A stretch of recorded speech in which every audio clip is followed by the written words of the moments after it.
Good morning guys, আশা করি তোমরা সবাই ভালো আছো আর আমিও ভালো আছি। আর আজকে আমার এইখানকার আখেরি দিন আছে। আজকে আমি চলে যাব এখান থেকে অন্য ফিল্ডে বোলপুর যাব, এই বহরমপুর থেকে বোলপুর যাব। আর আপনি রোডে অবস্থা দেখতে পাচ্ছ, রাত্রিবেলা বৃষ্টি হয়েছে আর রোডটা দেখো কত খতরনাক হয়ে গেছে। এখানে মোটর সাইকেল ইয়া কিছু নিয়ে গেলে কত অসুবিধা হচ্ছে। মানে ডাইরেক্ট মানে যে কোনো মানুষ গেলে ভয় খাচ্ছে, অনেক হেঁটে হেঁটেও যাওয়া যাচ্ছে না, একদম সাইড থেকে ধরে যেতে হচ্ছে, নাহলে পড়ে যাবে।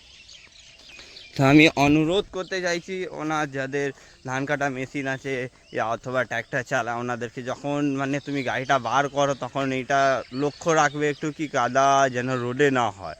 রোডে যদি কাদা হয় তো আম পাবলিকে অনেক অসুবিধা হয়, যেরকম কি তোমরা দেখতে পাচ্ছ, আমাদের অসুবিধা। ওই কাদাটা একটু পরিষ্কার করে দিলে ভালো হয়।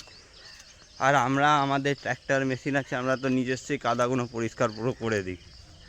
তাহলে ঠিক আছে। তো গাইস, আমি চলে এসেছি এখন গাড়ির কাছে। আর এই দেখো এই হলো গাড়ি।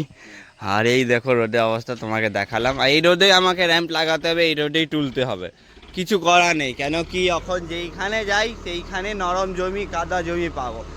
আমার ভয় আছে কি র্যাম্প স্লিপ না হয়। তাহলে আপনাদেরকে দেখাবো কীরকম তুলছি, র্যাম্প স্লিপ হচ্ছে কি হচ্ছে না, তাহলে আমার সঙ্গে বেঁধে থাকো। তো গাইস, র্যাম্পে তুলতে যাচ্ছি। তোমরা দেখতে পাচ্ছ এই দেখো র্যাম্প, আর দেখো খোকনটা দাঁড়িয়ে আছে, র্যাম্পে তুলবো। আর এই কাদা জমি আছে বলে অনেক অসুবিধা হবে, তাও তুলবো।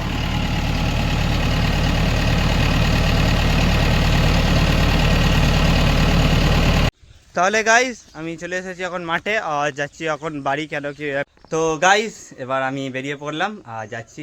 এই দেখো দাদা, ভালো আছে তাহলে ঠিক আছে, যদি হয় আগে বছরে চেষ্টা করবো আসার, তাহলে ঠিক আছে।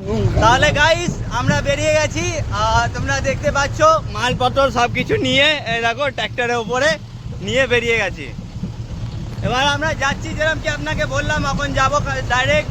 মেশিনটা তুলেছি, মেশিনে ট্র্যাক্টরে হাওয়া নেই, ট্র্যাক্টরে হাওয়া দিয়ে তারপর একবারই বেরোবো। গাড়িটা লাফাচ্ছে কেন, আমি ট্র্যাক্টরের ট্রলিতে আমি বসে আছি। তাহলে ঠিক আছে, যাই।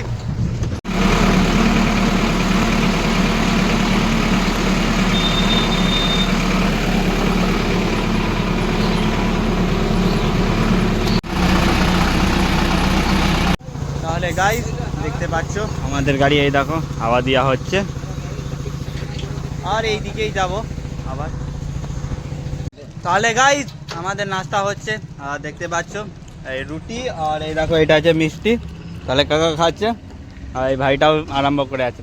তাহলে এখন ডাইরেক্ট বেরিয়ে যাবো খেয়ে দিয়ে, আর কোথাও দাঁড়াবো না। পুলিশ ধরলে 200 টাকা দিয়ে ডাইরেক্ট বোলপুর মালিকের বাড়ি, মালিকের। তাহলে গাইস, পৌঁছে গেছি। আর এখন আছে আমি মালিকের বাড়িতে। এইখানে 2 দিন কাজ হবে, তারপর যেখানে যাওয়ার কথা ছিল ওইখানে যাব। তো ঠিক আছে, আমি গাড়িটা নামাই। তখন আমি তোলার সময় দেখাতে পাইনি, তাহলে এখন নামানোর সময় দেখাচ্ছি আপনাদেরকে।